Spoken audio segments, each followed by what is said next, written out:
This is Moni Singh and we are going to learn about human circulatory system.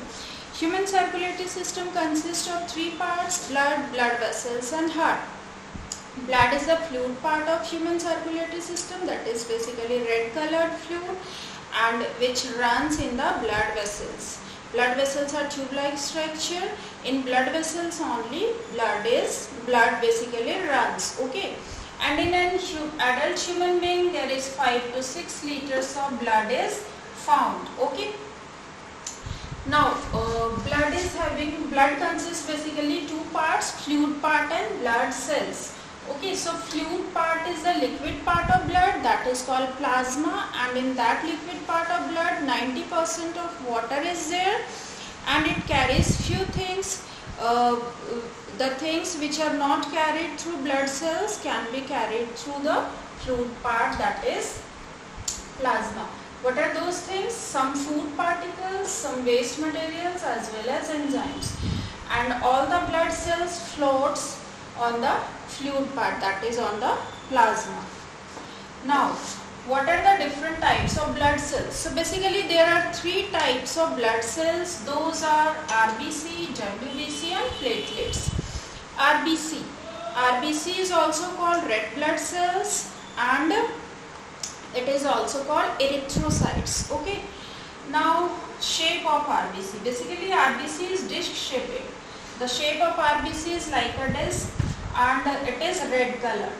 Now the question is why RBC is red colored? Because it is having a red pigment called hemoglobin. Hemoglobin is a protein that is red colored, and the red color of hemoglobin is basically makes the RBC red. Okay. For the formation of hemoglobin, iron is required. So we should take lots of iron containing food so that there should not be lacking of hemoglobin in our blood, because hemoglobin plays important role in our circulatory system. Now let's see what it does. Hemoglobin carries oxygen to each cell of the body. Oxygen is carried to each cell of the body through hemoglobin only. How? Hemoglobin combines with oxygen and makes oxyhemoglobin. Correct? That oxyhemoglobin breaks to oxygen and hemoglobin when it reaches the body cells. Wherever there is requirement of oxygen, oxyhemoglobin breaks into oxygen and hemoglobin, and that cells take oxygen from there. Okay. Life of RBC is around 120 days. So RBC is always formed in our blood cells, in our blood, in our body, and life is around 120 days. Now next one is WBC, white blood cells. It is having no fixed shape. We'll discuss later why it is having no fixed shape. Okay, and it is colorless as well. It is having not any color. Correct? And its shape is not fixed. You know why? Because the function of WBC is to fight against microbes, against diseases. For killing microbes, it needs to intake it, engulf it. So it changes its shape, like amoeba, it changes its shape. So the movement of our WBC is called amoeboid movement. It shows amoeboid movement, and by that movement it engulfs the microbes inside its cell, inside its cell, and finally kills the germs. Okay, destroy germs. So due to that its shape is not fixed. Now RBC can move through the walls of the blood vessels as well, because sometimes if some part of the body is infected, that part may needs more WBC.